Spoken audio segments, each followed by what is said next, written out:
Me llamo Isabel Fuentes y tengo 74 años. Vivo sola en una vivienda sencilla en las afueras de San Luis Potosí. Una casa que mi difunto esposo y yo adquirimos cuando nuestros hijos todavía tenían rodillas raspadas y llevaban mochilas con dibujos animados. No es una residencia grande ni cuenta con comodidades, pero cada grieta en la pared y cada mancha en la encimera guardan una historia. Aquí crié a mis 3 hijos. Aquí enterré a mi marido. Y aquí también aprendí, a mi manera y en silencio, a ir desapareciendo del centro de la vida de los demás hasta convertirme en lo que soy ahora. Soy una persona que solo se recuerda cuando alguien necesita algo. No lo digo con resentimiento, aunque algunas noches me invaden esos pensamientos. Lo expreso con la sinceridad que una mujer de mi edad alcanza al contemplar la vida sin adornos ni falsas ilusiones. Porque a estas alturas, la realidad es lo único que ya no se puede permitir el lujo de disfrazar. Toda mi existencia giró alrededor de los otros. Fui esposa, madre, cocinera, enfermera, psicóloga y modista. Todo junto, sin pago y sin descanso. Nunca tuve una educación formal más allá de la secundaria, pero sabía estirar 1 kilo de arroz para alimentar a 5 personas y poseía el talento para convertir una sábana vieja en una cortina decorativa. Trabajé durante 30 años como cocinera en una escuela primaria, madrugando para preparar almuerzos que, según me decían, tenían sabor a hogar. Mi delantal siempre olía a comino y a laurel y muchas veces los niños venían a abrazarme no por el arroz con leche, sino porque en mis brazos hallaban algo que no encontraban en sus hogares. No sé si eso era positivo o negativo, pero sí sé que cada vez que uno de esos pequeños me miraba como si yo fuera un refugio, sentía que mi existencia cobraba sentido. Después de jubilarme, cuando ya no había loncheras que preparar, ni voces infantiles llamándome seño, me encontré de pronto frente a un silencio desconocido, uno que no era de tranquilidad, sino de ausencia. Fue entonces cuando retomé la costumbre de hornear. Siempre amé hacerlo. Desde joven hallaba consuelo en la precisión de la repostería, si sigues los pasos, si respetas las medidas, si tienes paciencia, el resultado suele ser gratificante.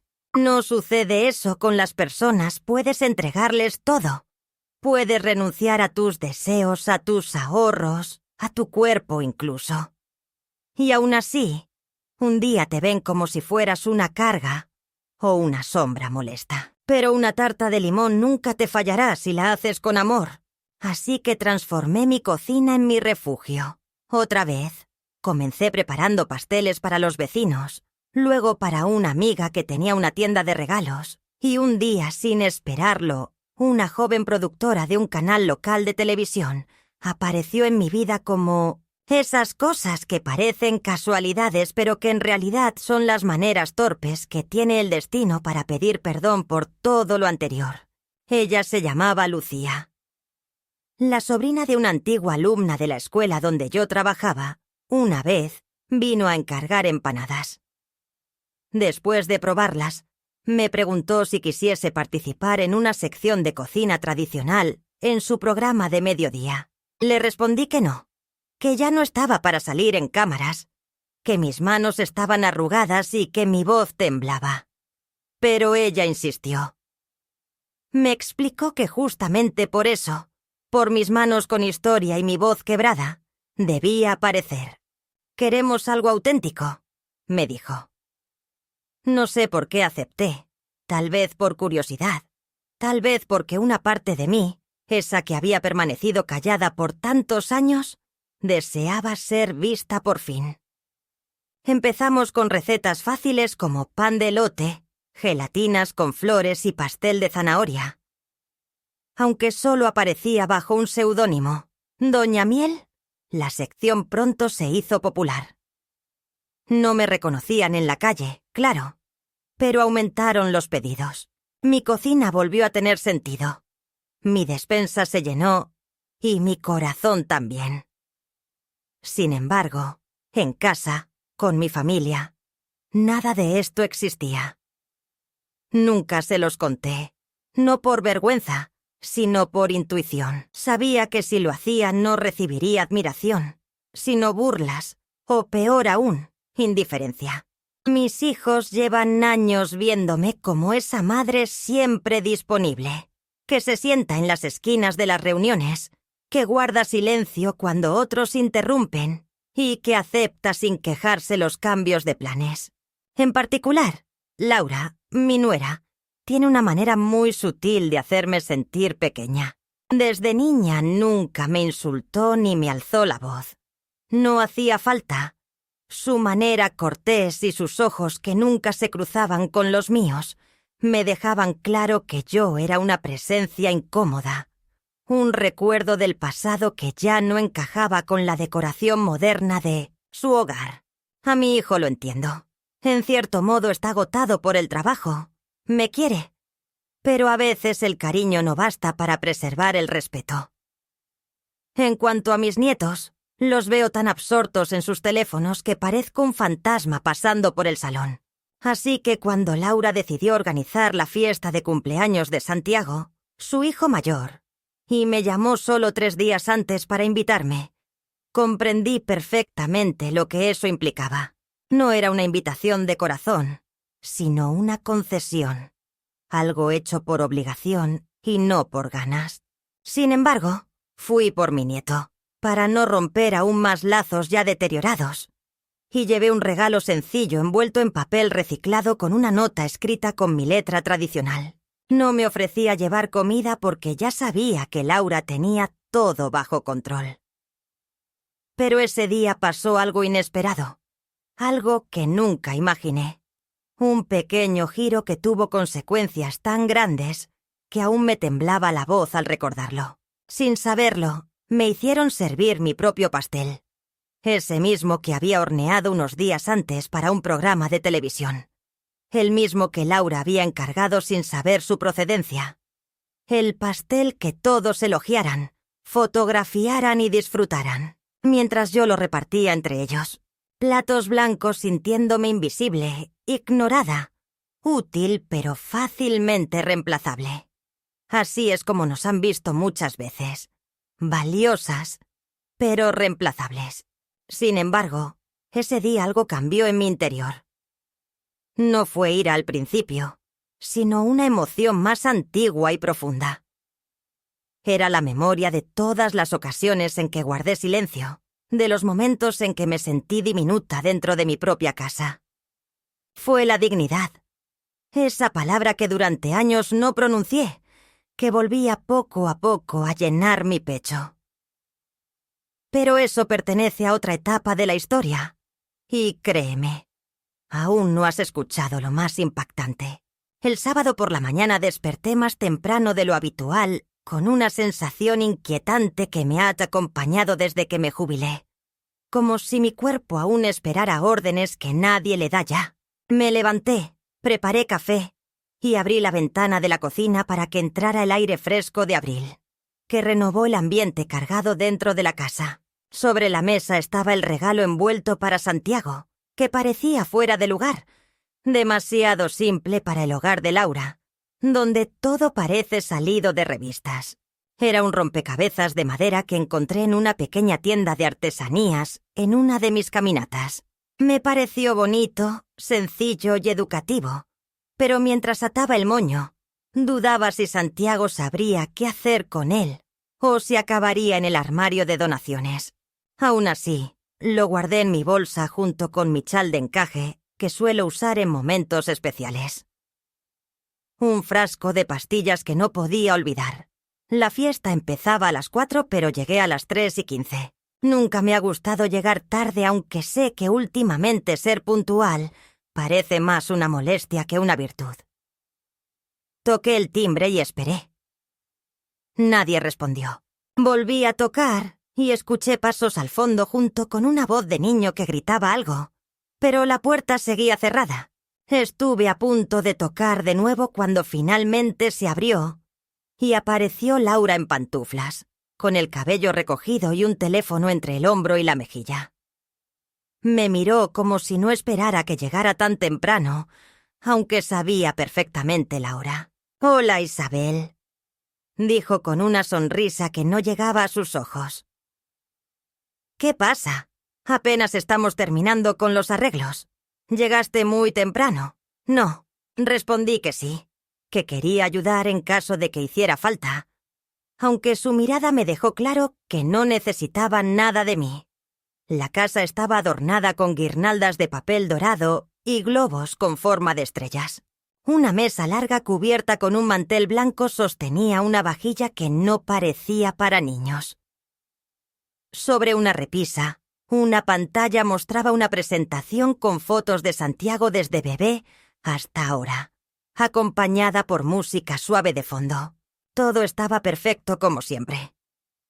Laura había contratado a una decoradora de eventos, una chica muy joven, que ni siquiera me saludó al pasar. En la cocina, el olor a comida no era casero, sino de un servicio de catering.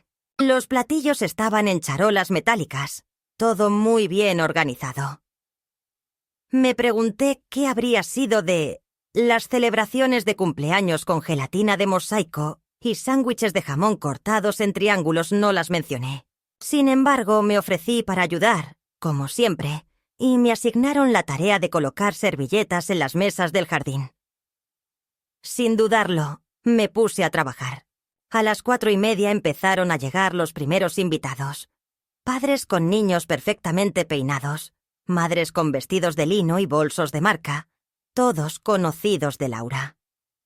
Nadie de nuestra familia me saludaba más que con una cordialidad fingida, aquella con que se recibe a la abuela de alguien con quien no se tiene mucho en común. Los niños corrían sin parar, hipnotizados por el inflable que habían alquilado.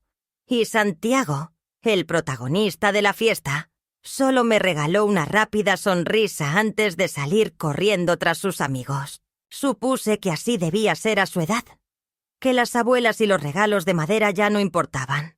Me senté bajo la sombra de un toldo y observé cómo todo seguía su curso sin mí, como una extra en una película que apenas entiende el argumento. Cerca de las 5 apareció una caja enorme sobre la barra de la cocina. Una de las chicas del servicio la abrió con cuidado, revelando un pastel de 2 pisos decorado con un degradado en azul celeste y pequeñas estrellas doradas. En la cima había una figura de astronauta y un cartel que decía «Feliz 8, Capitán Santiago». Todos se acercaron a observarlo y Laura lo miraba con una satisfacción evidente, como si ella misma lo hubiera horneado. «Lo pedí en un lugar nuevo», comentó a un grupo de personas. «Madres es una pastelería que está colaborando con un programa televisivo. No tengo idea de cómo se llama. Creo que algo así como Dulce Cámara o algo parecido. Todo se hace de forma anónima para captar las reacciones del público». Por dentro me reía. Silencio. Dulce Cámara era justo el segmento donde yo cocinaba como Doña Miel. Ese pastel lo preparé yo 3 días antes sin imaginar a dónde iría a parar. Era una dinámica nueva del programa. Entregaban pasteles sin identificar. Grababan a los comensales y después publicaban los vídeos como pequeñas cápsulas. Un experimento de sinceridad. En ese instante comprendí que lo que estaba a punto de ocurrir no era casualidad, sino una prueba. Laura se acercó con un plato en la mano y me pidió: «¿Podrías ayudarnos a repartir el pastel cuando llegue el momento? Ya sabes, tú tienes buen pulso y los niños te conocen». Buen pulso, dijo, como si eso fuera también su manera de decir: «Tú, la vieja, haz lo que sabes, sirve pero no hables». Asentí igual tragándome la humillación que ya no era nueva, pero sí cada vez más difícil de aceptar. Me entregaron un cuchillo especial, con mango blanco, y me colocaron junto a la mesa del pastel. Cuando llegó la hora de cortar, la gente aplaudía, tomaba fotos y grababa historias para Instagram, y yo me quedé quieta esperando la señal para empezar a repartir. Cuando terminé de entregar las primeras porciones, escuché los comentarios. Está delicioso, dijo una mujer con collar de perlas. La crema tiene una textura perfecta, murmuró otro comensal. Otra persona preguntó en voz alta dónde lo habían adquirido, porque deseaba uno igual para la primera comunión de su hija Laura. Sin perder su elegancia de anfitriona profesional, dijo con una sonrisa fingida: «Realmente no lo sé. Todo fue una sorpresa del programa, pero me encanta que les guste». Continué cortando. Mis manos se movían con exactitud. Cada porción idéntica a la anterior, como lo hice tantas veces en la cocina de la escuela, en los cumpleaños de mis hijos y en las ferias del barrio. Sin embargo, esta vez era distinto. Sabía que todos elogiaban algo que había salido de mis manos, pero sin saberlo, me halagaban y a la vez me borraban. Me necesitaban, pero no me reconocían. Servía, pero no pertenecía. En un momento Santiago se acercó con una copa de vino y me dijo: «Mamá, te quedó muy bueno el corte. ¿Ves?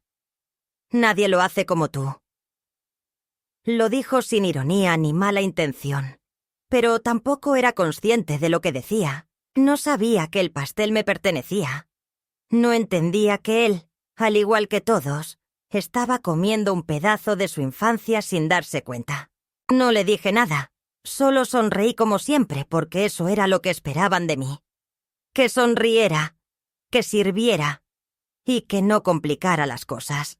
La tarde continuó. Los niños jugaron, los adultos bebieron, y yo me retiré tan pronto pude, con la excusa de que debía descansar. Caminé hasta la parada del autobús. Nadie se ofreció a llevarme. Nadie notó que el chal que cubría mis hombros estaba empapado de lágrimas. Al llegar a casa, me senté frente al... Observé el televisor mientras comenzaba el episodio del programa en el que aparecía. Mi pastel. Mi nombre no se mostró claramente, pero identifiqué cada flor de azúcar, cada pequeño detalle. La narradora hablaba de una mujer anónima que cocinaba con el corazón, y yo sabía que se refería a mí. Por primera vez en mucho tiempo me vi verdaderamente a mí misma, y en ese instante comprendí que esa historia no podía quedarse sin continuación. Ese pastel no era solamente una casualidad, ni un accidente. Era un reflejo, y al mirarme entendí que había llegado el tiempo de actuar de manera diferente, no por ellos, sino por mí. Esa noche regresé a casa no solo con mi bolso y el frasco de medicamentos, sino también con un peso viejo que conocía, aunque pensaba que había dejado atrás. Era la amarga combinación de sentirme invisible y humillada. Esa sensación de ser útil, pero no vista. De estar presente sin sentir que pertenecía. De ser recordada solamente cuando alguien necesitaba un favor, como una cuchara de cocina que nadie valora hasta que falta. Entré sin encender la luz y me senté en la silla habitual de la cocina, donde los azulejos aún conservan manchas de los años en que mis hijos derramaban leche mientras yo limpiaba sin quejarme cantándoles o repasando las tablas de multiplicar. Permanecí sentada durante mucho tiempo con las manos sobre las rodillas, mirando la oscuridad, dejando que el silencio me envolviera como una manta demasiado conocida. No lloré, no aún. Las lágrimas en mí no llegan de repente, sino que se forman lentamente como los buenos panes hechos con levadura. Memoria y horno de conformidad. Más tarde, ya en mi habitación, cambié de ropa con calma y me quité los pendientes que usé solo por respeto a la ocasión. Eran los mismos que llevé al bautizo de mi primer nieto, un obsequio de mi hermana Rosario, quien siempre afirmaba que una mujer debía poseer al menos una joya digna. Los coloqué en su estuche y los guardé, como si también encerrara en ellos la última esperanza de que algún día me vieran como algo más que una molestia educada. Prendí la televisión para distraerme, para llenar con ruido los vacíos que dejaron los comentarios de Laura y las miradas despistadas de los demás. Ahí estaba el programa, justo ese episodio grabado semanas antes, y ahora emitido como un juego de emociones incierto. En la pantalla el locutor explicaba cómo un pastel anónimo, hecho por una mujer mayor, había sido enviado a una fiesta para evaluar las reacciones sinceras de los invitados. La cámara mostraba mis manos, las manos de Isabel Fuentes, colocando flores de azúcar, alisando el betún, cuidando cada detalle con esa dedicación que solo se aprende en la vida real. Cuando cada plato puede marcar la diferencia entre un hijo satisfecho o un niño con hambre. Las imágenes pasaban y sentí algo romperse lentamente dentro de mí. No era dolor, era claridad. Esa lucidez que no lastima como una herida, sino que arde como una luz encendida después de muchos años en la oscuridad. Me vi haciendo lo que mejor sé. Vi la verdad que estaba frente a mí. La reacción de los comensales fue la misma. Me ignoraron mientras alababan algo que nació de mi corazón, sin imaginar que la mujer que cortaba las porciones era la creadora de aquello que los maravillaba. No necesitaba más evidencias. Ellos no me ven, no me reconocen ni me valoran. Pero allá afuera, en una pantalla, en hogares que nunca pisaré, alguien me escuchó, alguien me miró y me respetó más desde el anonimato televisivo que mis propios hijos y su familia en la cercanía cotidiana. Apagué el televisor, fui a la cocina, preparé un té de manzanilla y me senté otra vez. Pero ya no era la misma. Algo se había acomodado dentro de mí. Una pieza que llevaba tiempo fuera de lugar. En medio de esa calma amarga, tomé una decisión muy sencilla.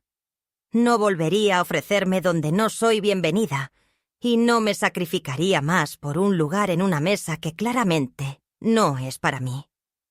Recordé los años de platos lavados, uniformes planchados y los ahorros entregados en sobres para pagar una hipoteca, un coche o una escuela. Pensé en los cumpleaños donde yo cocinaba, decoraba y animaba. Y ahora aquí estoy, siendo tratada como la señora que corta pasteles sin nombre. Al día siguiente, mientras la mañana aún se enfriaba, revisé mi correo. Un mensaje de Lucía, la productora del programa, me agradecía por el episodio. Decía que había sido un éxito, que los comentarios eran positivos e incluso les habían llegado mensajes preguntando por la cocinera. Me adjuntó un enlace a la publicación. La página del canal tenía ya miles de reproducciones y numerosos mensajes con comentarios como «¿Qué talento tiene esta mujer?» o «Mi abuela cocinaba así. ¡Qué recuerdos tan entrañables!». Abrí el video y lo vi de nuevo. Esta vez las lágrimas brotaron, sin hacer ruido. Gruesas y constantes corrían por mis mejillas. No necesitaba expresar nada. No eran solo lágrimas de tristeza, sino también de alivio, porque alguien, en algún lugar, comprendía. Me levanté y fui hacia el mueble donde guardaba mis recetarios. Empecé a seleccionar los mejores pensando en crear un pequeño cuaderno. Tal vez una colección. Un legado para quien algún día quisiera saber quién fui. Pero esa misma mañana, antes de lograr ordenar mis ideas, sonó el teléfono. Era Laura. Su tono, como siempre. Correcto, seco y directo. Me preguntaba si podría ir esa tarde a ayudarla a preparar algunas cosas para una cena que tenían con amigos de su esposo. Dijo que se le había ocurrido servir un postre casero porque los programas de televisión con pasteles habían inspirado a muchas amigas y todas querían ahora algo más genuino. Mi silencio fue prolongado y ella preguntó si seguía ahí. «Sí, Laura, aquí estoy», respondí finalmente. Pero no le dije que ya no estaba donde ella me había dejado. Algo en mí se había transformado. No creo poder hoy. Tengo compromisos. «Ah, bueno», dijo algo desconcertada. «Quizás mañana. Veré si puedo». Colgué sin hacer ninguna promesa. Pasaron las horas y mi hijo me envió un mensaje.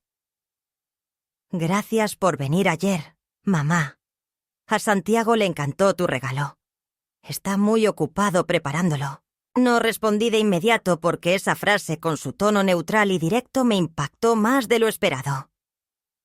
No hubo ni una palabra sobre el pastel, ni sobre que estuve allí, ayudando como una trabajadora silenciosa. Tal vez no se dio cuenta, o quizás sí, pero prefirió callar por vergüenza. No sé qué sería más triste. Al final simplemente contesté: «Qué bueno que le gustó». Nada más, nada menos.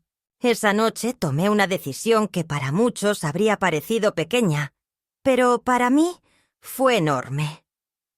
Saqué un cuaderno nuevo, escribí mis recetas e historias. Empecé a redactar no solo cómo preparar cada plato, sino también los recuerdos ligados a ellos. La tarta de nuez que hacía cuando mis hijos sacaban buenas notas. El budín de pan que cocinaba los domingos, cuando casi no había dinero, pero queríamos algo. Dulce. El flan que llevé al hospital cuando Rosario estaba internada. Cada receta era un recuerdo, un fragmento de mi vida. Ya no serían solo ingredientes, sino evidencias, testimonios. Porque si ellos no quieren escucharme, quizás otros sí. Al día siguiente recibí una llamada de Lucía para invitarme a una pequeña entrevista en el programa matutino. Nada formal, solo 10 minutos para hablar de mis recetas y compartir alguna historia. Me preguntó si prefería presentarme como Doña Miel o como Isabel Fuentes. Respondí sin dudarlo: Isabel Fuentes. Y así comenzó todo. Supe que había traspasado un límite. Ya no era simplemente una mujer que cocina, era una mujer que se reconoce a sí misma. Y eso a mi edad resulta más revolucionario de lo que muchos imaginan. Aquella tarde caminé hacia el mercado con una ligereza inusual. Saludé a las vecinas y compré huevos, canela y mantequilla en el puesto de la señora Eugenia. Me preguntaron si era verdad que había salido en la televisión. Sonreí con aquella sonrisa que se reserva para verdades discretas. Dije: puede ser. Me sentí viva. Sentí que algo comenzaba a florecer, como cuando llega la primavera, después de un largo invierno. Pero tenía claro que el invierno aún no había terminado. Sabía que lo peor estaba por venir, porque en esta familia cualquier muestra de independencia se interpreta como una traición. Y yo, sin querer, había declarado una guerra silenciosa. El día que fui al canal para la entrevista, amaneció con una lluvia ligera, una de esas lloviznas finas que no mojan completamente, pero se adhieren a la piel como queriendo recordarte algo. Me desperté temprano más por hábito que por necesidad, aunque esta vez no tenía que preparar comidas ni revisar mochilas. Preparé café y me senté frente a la ventana, observando las gotas deslizarse por el cristal, mientras pensaba en qué ropa elegir. No tenía nada apropiado para televisión, y tampoco iba a salir corriendo a comprar algo nuevo, no a estas alturas. Así que opté por mi blusa favorita, una blanca con bordados que usé en la graduación de mi hija, cuando aún me llamaba para contarme sus cosas, y no solo para pedirme favores. Planché con esmero. Me coloqué mis pendientes de perlas falsas y recogí mi cabello como solía hacer cuando cocinaba en la escuela. Me observé en el espejo largo del pasillo y vi a una mujer que se había encogido para encajar en las vidas de otros, pero que finalmente comenzaba así a alargarse de nuevo. En el estudio me recibieron con sonrisas y café caliente. Lucía estaba radiante, emocionada porque finalmente mostraría mi rostro. «La audiencia quiere saber quién es Doña Miel», me dijo. Me sentaron frente a una mesa con una vajilla antigua y un mantel a cuadros, todo dispuesto para asemejar una cocina de abuela. Me hicieron preguntas sobre mis recetas, mis comienzos y por qué cocinaba. Cuando me consultaron qué significado tenía la cocina para mí, no hablé de ingredientes ni técnicas. Hablé de mi madre que amasaba pan sin medir nada y sin perder la paciencia. Hablé de mi esposo que siempre decía que el arroz con leche que preparaba podía curar cualquier tristeza. Hablé de mis hijos, de cómo aprendí a cocinar para ellos cuando no teníamos dinero para carne y había que hacer milagros con lentejas. Hablé con voz segura, sin temblores y sin adornos emocionales. Cuando terminó la grabación, algunos del equipo tenían los ojos llorosos. Lucía me abrazó y dijo: «Gracias por hablar con el alma». Salí del estudio con una calma inusual, una serenidad que hacía mucho no sentía. Caminé bajo la lluvia sin miedo.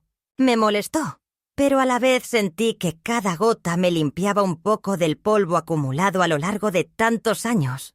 En silencio regresé a casa, me quité los zapatos y preparé un caldo.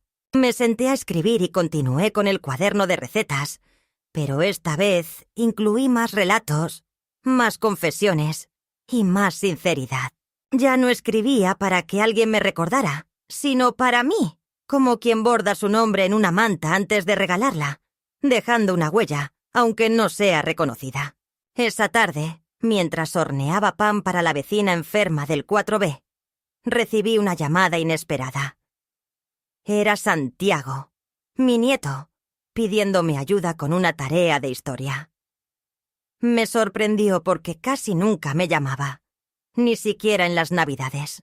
Acepté con gusto y le hablé sobre el virreinato, la independencia y cómo su bisabuelo fue carpintero durante la expropiación petrolera. Le conté cosas que no estaban en los libros y al final me dijo algo que me dejó sin palabras. «Vi un video donde sales en la televisión. Papá me lo mostró y hasta me dio hambre solo de verlo». No supe qué responderle. Solo le dije gracias. No por el comentario, sino por haberme visto y reconocido. Cuando colgamos, lloré de nuevo. Pero no de tristeza, sino de alivio por haber sembrado algo. Esa misma noche, recibí un mensaje de mi hijo pidiéndome que hablara con Laura, porque algo del video le había molestado. Me escribió que decía que la hice quedar como una tonta y que ahora las amigas preguntaban si yo había hecho el pastel de la fiesta. Me quedé mirando el mensaje largo un buen rato. Me dolió, pero no por lo que decía Laura. Eso ya no importaba. No me afectaba en sí, pero me dolió que él solo me escribiera para transmitir la queja de otra persona, como si mi derecho a existir con orgullo requiriera su aprobación. Respondí con pocas palabras que no había hecho nada malo, que simplemente había horneado como siempre. No obtuve respuesta. 2 días después, Laura me llamó. Su voz sonaba más tensa de lo habitual. Me comentó que la situación con el video había sido muy incómoda, que varias madres la habían felicitado por su pastel y ahora se sentía engañada. Le pregunté si acaso le molestaba que el pastel tan elogiado hubiera salido de mis manos. Guardó silencio y luego insistió que ese no era el asunto, que el verdadero problema era que yo no había contado la verdad. Le respondí que ella tampoco preguntó y que simplemente me puso a servirlo como quien le pasa un cuchillo a la mesera, sin detenerse a pensar si yo podía aportar algo más. Me acusó de buscar atención y protagonismo. Me reí, no con burla, sino con asombro, y le dije que si realmente pensara eso, no me habría escondido durante décadas, ni me habría quedado callada cuando me ignoraban, ni me habría retirado a un rincón en cada cumpleaños familiar. Colgó sin despedirse. Esa noche no pude dormir bien. No por la discusión, sino por el recuerdo de todas las veces en que creí que todo se hacía perfecto, que me querrían más, por cada instante en que pensé que si guardaba silencio me respetarían, y por todas las veces que ofrecí mi vida como una bandeja, sin esperar que siquiera me miraran a los ojos al recibirla. Comprendí que había vivido bajo esa sombra. Una creencia errónea que mi generación aprendió a aceptar sin cuestionarla. Amar sin condiciones. Existir sin molestar. Pero ahora por primera vez estaba poniendo en duda esa idea. No desde la rabia, sino desde el respeto propio. Al día siguiente fui al mercado y las vendedoras me saludaban como si fuera alguien importante. Me pedían consejos. Una me pidió que le firmara su cuaderno de recetas. Me reí y les dije que no tenía autoridad para firmar libros. Me aseguraron que sí, que les había hecho recordar a sus madres, a sus abuelas. Regresé a casa con las bolsas llenas y el corazón también rebosante. Esa misma tarde el canal me llamó para decirme que querían repetir mi segmento, que la audiencia lo había pedido y que quizá podían considerar una serie regular. Acepté no por vanidad, sino por la necesidad de ocupar finalmente el lugar vacío que había dejado por tantos años. Esa noche, sin embargo, ocurrió algo inesperado. Mi hija mayor, a quien no veía desde hacía meses, me llamó. Me dijo que había visto todo y que al principio le molestó no haberlo sabido, pero luego lo entendió. Me pidió perdón y confesó que había pasado toda su vida creyendo que yo siempre estaría allí, que nunca pensó que necesitaría más que una llamada en su cumpleaños. Le respondí que no era necesario pedir perdón, que la comprendía, pero ella insistió. Dijo que quería volver a verme y que sus hijos me conocieran de verdad. Fue en ese instante cuando comprendí que algo estaba cambiando. No todo estaba perdido. Sentí que esa noche me entregaba al sueño plena, no porque hubiese reparado lo que se rompió, sino porque dejé de sentirme culpable por reclamar un espacio, porque ya no precisaba que todos me adoraran, si eso implicaba dejar de quererme a mí misma. En ese instante exacto, en esa encrucijada entre un pasado que ya no dolía y un porvenir que todavía no prometía, comprendí que esta historia no era solo mía, sino también de muchas otras mujeres que han sido pilares invisibles en hogares donde nadie las menciona. Mujeres que sostuvieron techos, memorias y cuerpos fatigados, y que ahora avanzan despacio pero con dignidad hacia un nuevo destino, no a la cocina del fondo, ni a la silla en la esquina, sino hacia el centro donde siempre debieron permanecer. Aquella mañana cuando comenzaron los susurros en el círculo social de Laura, yo estaba horneando pan con nata, el mismo que acostumbraba preparar cuando mis hijos eran chicos, y había poco para poner sobre la mesa, pero muchísimo deseo de compartir. Cocinaba con el ritmo que mi cuerpo aún guardaba sin premura, pero sin detenerse. Mientras el horno se calentaba, sentí que algo en la casa variaba la temperatura, como si el ambiente se hiciera más pesado. Señal de una visita inesperada, y no me equivoqué. A las 11:30 el timbre sonó reiteradamente. Ese tipo de llamada que no se hace por cortesía, sino por urgencia o enojo. Me limpié las manos en el delantal. Respiré profundo y fui a fingir abrir. Ahí estaban ellos, mi hijo, y Laura, él, con el ceño fruncido y las manos en los bolsillos, incapaz de... Sostenía su mirada, ella impecable como siempre, pero con los ojos brillantes de una ira contenida. Ese tipo de enojo que solo tienen quienes sienten que han perdido el control sobre una historia. No me saludaron. Entraron sin esperar invitación, como si pisaran una casa propia, aunque hacía años que no cruzaban ese umbral. Sin ninguna excusa o compromiso pendiente, se sentaron en el comedor y aguardaron a que yo hiciera lo mismo. No les ofrecí café, no por falta de educación, sino porque ya no quería alimentar silencios hostiles. Laura fue la primera en hablar. Su voz era aguda y sus palabras tan medidas como cuchillos. Me preguntó si era cierto que había dado entrevistas y si me había involucrado con ese programa de televisión. Le dije que sí, que me habían invitado y acepté, que hablé de mis recetas y de mi historia.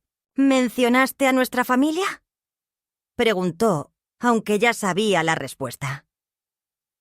Hablé de mi vida, respondí, y ustedes forman parte de ella. Mi hijo se removió en la silla y murmuró casi en susurro. ¿Pero lo hiciste público? ¿Hiciste pública tu versión? Me reí por dentro, no por burla, sino por la ironía de esa frase. Años enteros de invisibilidad y ahora me acusaban de tener una versión. Durante décadas dije con la voz más firme que recordaba mi historia. Fue escrita por otros. Fui la madre servicial, la suegra discreta, la señora de los guisos. Nunca tuve voz. Ahora por fin la tengo. Y sí, la estoy usando. Usando a Laura como excusa, me acusó de haberla puesto en evidencia. Comentó que varias madres del colegio decían que ella se había quedado con el pastel y que su reputación como anfitriona estaba dañada. Me habló de burlas en redes sociales y de señoras que ahora la observaban con desdén. Le pregunté con tranquilidad: ¿de verdad crees que todo eso lo hice yo? ¿De verdad un pastel anónimo puede destruirte más que tu propio desprecio?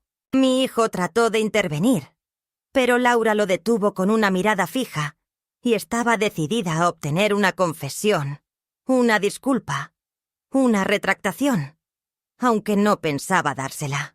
No porque no comprendiera su vergüenza, la entendía perfectamente. Era la misma que yo experimenté cuando siendo joven me dijeron que no podía entrar por la puerta principal del hospital, porque las señoras del servicio debían usar la entrada trasera. Esa vergüenza provocada por el clasismo disfrazado de buena educación. Pero esta vez no era la mía, era la suya, y le correspondía asumirla. Al final me miró fijamente a los ojos y dijo: «Nos estás dejando en ridículo». Esa frase me impactó menos de lo que esperaba. Lo que realmente me sorprendió fue la seguridad con la que la pronunció. No respondí al momento. Le hablé despacio, diciendo que me estoy mostrando tal cual soy. Y si eso le parece ridículo, entonces quizás el verdadero problema no soy yo. Mi hijo, incómodo, murmuró algo acerca de que la familia debe mantener las cosas en privado. Le pregunté si eso también aplicaba cuando se trataba de eliminarme de las fotos familiares, de excluirme de las decisiones o de hacer que sirviera la comida que había preparado con mis propias manos. Sin pronunciar ni una palabra, pensé: ¿eso ocurrió por casualidad? Dijeron que no lo sabían. Lo miré fijamente, pero nunca supe. La conversación terminó sin ninguna conclusión. Se marcharon sin abrazos ni despedidas. La puerta se cerró con un golpe sordo, que no reverbera, pero deja una huella interna. Me senté de nuevo, esta vez con una taza de café, que tomé amargo como siempre me ha gustado. Me sentía pesada, sí, pero también extrañamente recta, como si la columna que había estado encorvada por años de su carga emocional recuperara su alineación natural. Decidí entonces que, si ya había hablado con el mundo, era momento de dirigirme a quienes aún pensaban que me conocían. Aquella noche escribí 3 cartas, una para Laura, otra para mi hijo y una tercera para Santiago, mi nieto. En la primera le expliqué que no pretendía herirla, pero tampoco seguiría fingiendo que ella no existía. Le aclaré que no buscaba atención sino justicia para mi memoria, que no hablaba mal de ella, sino que hablaba bien de mí misma. En la segunda recordé a mi hijo cómo fue criado. Le hablé de las veces que le cuidé la fiebre, de cuando vendí mi anillo de compromiso para pagar su universidad, y de las horas extra que trabajé para darle lo que yo nunca tuve. Le dije que ya no esperaba gratitud, pero sí respeto. En la tercera carta conté a Santiago sobre mi infancia, cómo aprendí a hornear con mi abuela, sobre los juegos que compartíamos cuando él era pequeño y aún venía a buscarme para que le acompañara. Yo no le pedí nada, simplemente le dejé mi historia. Las cartas las dejé en el buzón. Al día siguiente, como cada lunes, fui al mercado, compré manzanas, harina y canela para preparar un pastel de manzana, igual que los que hacía para mi esposo cuando tenía días difíciles en la fábrica. Esa tarde, una de las conductoras del programa me llamó para contarme que me habían mencionado en otro canal, que alguien había compartido mi entrevista y se había difundido rápidamente. No comprendí del todo el significado de eso, pero me alegró no por la fama, sino por la oportunidad de que otras mujeres sintieran que no estaban solas al escucharme. Eso era lo que más me importaba, que alguien dijera en algún lugar, a mí también me pasó. Al caer la noche, mi hija mayor me llamó. Me dijo que había visto el video y leído los comentarios. Me preguntó si necesitaba ayuda y si estaba bien. Le respondí que estaba mejor que en muchos años. Me ofreció visitarme ese fin de semana con sus hijos. Acepté no para llenar un vacío, sino porque comprendí que algunas puertas se abren solo después de que otras se cierran. Aquella noche, al apagar la luz, no sentí miedo, sino esperanza, no de que todo se resolviera, sino de que por fin la historia que había guardado por tanto tiempo estaba siendo escuchada. Esa certeza me envolvió con más fuerza que cualquier acto de disculpa. Me dormí sabiendo que había cruzado un umbral, que ya no era solo la señora que hornea, sino Isabel Fuentes viva, y que nadie me iba a hacer daño nunca más. Sentir lo contrario nunca fue algo que yo hiciera. En mi juventud, mi manera de protegerme era quedarme callada. Crecí creyendo que una mujer respetable no alza la voz, no se impone ni provoca molestias. Aprendí a ceder, incluso cuando sabía que tenía razón, a sonreír para conservar la paz y a evitar cualquier actitud que pudiera verse como un reto. Durante mucho tiempo confundí la sumisión con la dulzura y la invisibilidad con la tranquilidad. Sin embargo, llega un instante en la vida de una mujer, tarde o temprano, en el que el peso de todo lo que ha soportado empieza a desbordarse, no como una explosión ni como un enojo violento, sino como una verdad que es imposible callar más. Ese momento fue para mí el día en que Laura organizó una reunión familiar urgente en su casa. Lo anunció así, sin mayores explicaciones, solo que debíamos encontrarnos todos.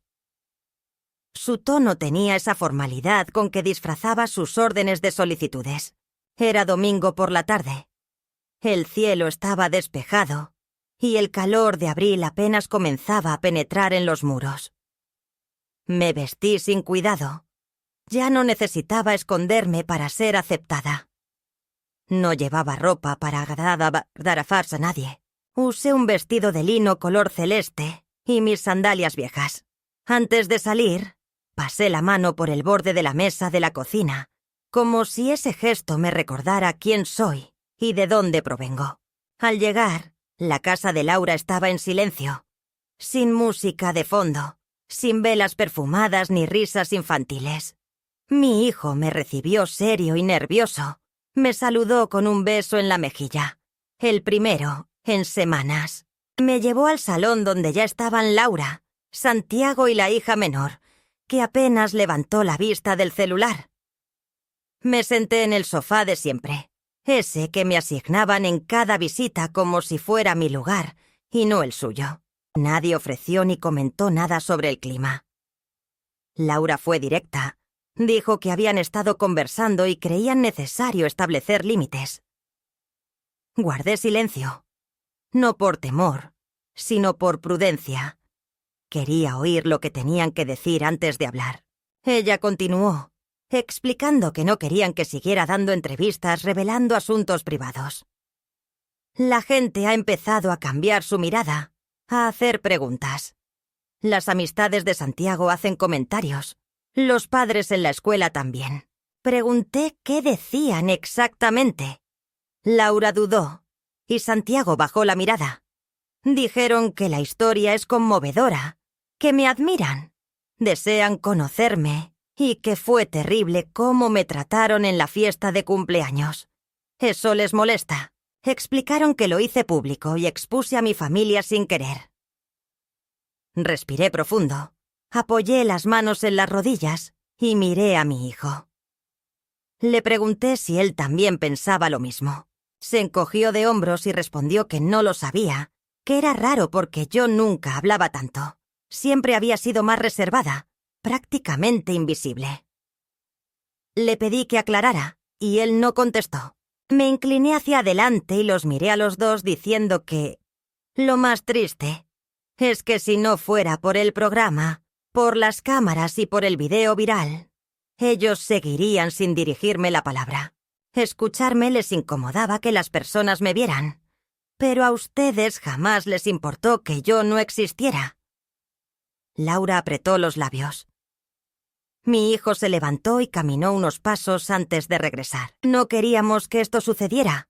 Solo deseábamos conservar la armonía. La armonía no es silencio, dije. No es eliminar a alguien de las fotografías, ni hacer que sirva los pasteles que ella misma horneó sin reconocerla. La armonía no es adornar todo por fuera mientras por dentro alguien se consume de tristeza. El silencio se instaló como una pesada losa.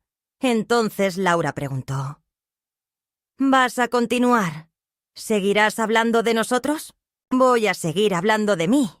Y si ustedes forman parte de mi historia, es porque estuvieron ahí, porque los crié, porque entregué mi vida, para que ustedes tuvieran la suya. Mi hijo volvió a sentarse y me miró. Sus ojos estaban llenos de lágrimas. Nunca imaginé que te sintieras así. No era cómo me sentía. Ahora sí, sentía. Laura se levantó. Respiró profundamente y con esa frialdad que la caracteriza dijo: necesitamos que tomes una decisión. O prosigues con esta exposición y mantienes distancia, o detienes y seguimos como antes. La miré sin dudar. Lo de antes ya no existe. Yo ya no soy la mujer que era antes. Si para estar cerca de ustedes debo renunciar a mi esencia, entonces prefiero la distancia. Mi hijo intentó suavizar sus palabras diciendo que tal vez todos necesitábamos tiempo, que esto podría ser solo una pausa, y no definitiva. No es una pausa, dije. Es un inicio para mí. Me puse de pie y acomodé mi vestido, no por nervios, sino por costumbre. Miré a Santiago y me sonrió ligeramente sin pronunciar palabra, pero sus ojos ya no evitaban el contacto. Le dije: gracias por escucharme. No vine a pedir disculpas, vine a compartir mi verdad, y luego me retiré. La calle aún estaba en calma y el sol comenzaba a ocultarse. Caminé despacio, sin prisa. Cada paso liberaba el peso de la culpa, la necesidad de aprobación y esa nostalgia confundida. No había rencor en mi interior, solo una certeza profunda. Ya no podía seguir fingiendo que ser madre significa renunciar a ser mujer. Quedar en segundo plano no debería significar desaparecer. Esa noche me llamaron del canal con una propuesta para grabar una serie de cápsulas sobre cocina y memoria. Querían que yo escribiera los guiones. Acepté no por revancha, sino por justicia. Empecé a diseñar las recetas. La de las empanadas de mi madre. El arroz con leche que hice la primera vez que mi esposo enfermó. El pan de nata que preparé mientras esperaba el nacimiento de mi hija. Esas recetas eran mi vida, mis palabras y mis huellas. Durante semanas no supe nada de Laura. Mi hijo me envió algunos mensajes cortos y neutros que no respondí. No por resentimiento, sino porque ya no sentía que tenía que dar explicaciones.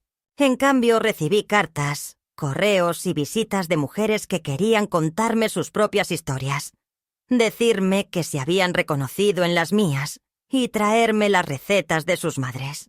Una señora de Querétaro me mandó una foto de su abuela con un delantal idéntico al mío. Otra desde Los Ángeles me reveló que gracias a mí se había reconectado con su hija. Una mañana, al abrir la ventana, vi a Santiago cruzaba la calle solo, cargando una libreta. Me abrazó sin pronunciar palabra. Se sentó en la cocina y me confesó que deseaba aprender a hornear. ¿Qué quieres preparar? El pastel del cumpleaños, respondió. Pero esta vez quiero descubrir quién lo hizo. Comprendí entonces que todo, absolutamente todo había valido la pena. A veces me despierto antes del amanecer, no porque tenga tareas urgentes, sino porque el cuerpo, con el paso de los años, crea su propio reloj interno. Me encanta ese momento en que todo permanece inmóvil y la luz aún no ha elegido su dirección. Prendo la radio suavemente, hierve el agua para el café y dejo que la casa exhale conmigo. Mis manos ya no tienen la misma destreza, pero conservan la memoria. A veces las observo manipular la harina o acomodar las servilletas al lado de los platos, y me asombra lo mucho que aún saben sin que yo les indique nada. Desde que comenzó el nuevo programa, los días adquirieron una textura diferente. Llego al canal 2 veces por semana, grabo una cápsula y regreso a casa con una sonrisa genuina. A veces me piden autógrafos en los libros. Otras recibo cartas, fotos o recetas escritas a mano de mujeres mayores, solas y cansadas de no ser escuchadas. Me escriben desde pueblos en los que las cocinas aún guardan el aroma de la leña. Desde ciudades donde desconocen a sus propios vecinos. Me relatan historias sobre sus nietos, sus penas, las veces que cocinaron para callar el llanto. Y yo las leo todas. No siempre respondo, pero guardo esos mensajes como quien protege un amuleto, porque esas palabras tienen un valor incalculable. Palabras como las mías surgen de la necesidad de dejar registrado que no se puede desaparecer por completo sin haber expresado algo. No hemos retomado la conversación sobre aquel día, ni siento que sea necesario. Existen silencios que ya no duelen, solo flotan como una hoja que se resiste a caer. Laura no ha pedido perdón y dudo que lo haga. Lo acepto, pues no todos tienen el valor de mirarse al espejo con sinceridad. Tampoco espero nada de ello. La libertad de no tener expectativas ha sido uno de los grandes regalos en esta etapa de mi vida. Me liberé del peso que causan las esperanzas y descubrí algo parecido a la paz. Una paz imperfecta con bordes quebrados, pero que es mía. Santiago viene los domingos. Algunas veces cocinamos juntos, otras solo charlamos. Me cuenta sobre la escuela, sus amigos y las cosas que ya no le dice a su madre. La semana pasada me preguntó si siempre quise ser cocinera. Le respondí que no, que de niña soñaba con ser locutora de radio, imaginando contar cuentos por las noches a quienes no podían dormir. Se rió y me dijo que ahora casi lo soy, pero con ollas, que mi voz acompaña a muchas personas mientras cocinan. Sus palabras me conmovieron no por lo que dijo, sino por cómo lo dijo, mirándome a los ojos como si realmente viera a la mujer que soy, y no solo a la abuela que siempre estuvo ahí. El otro día recibí una carta de mi nuera, la esposa de mi hijo mayor, y en ella hablamos mucho, aunque siempre mantuvo la cortesía en su carta. Me contó que uno de mis programas le había recordado a su madre y que ésta había llorado sin comprender el motivo. Me pidió la receta del pan de nata. Me dio las gracias.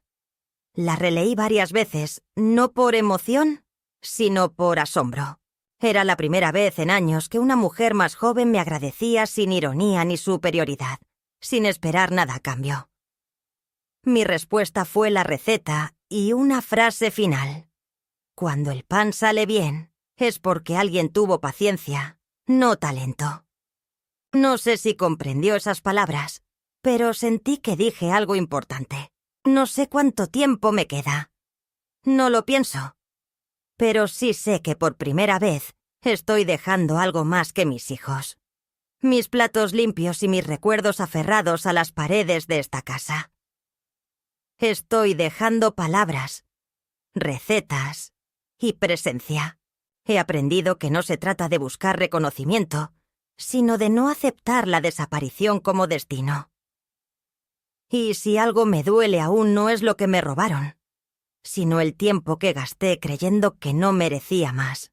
Hace unos días, revisando el buzón, encontré una carta con letra infantil.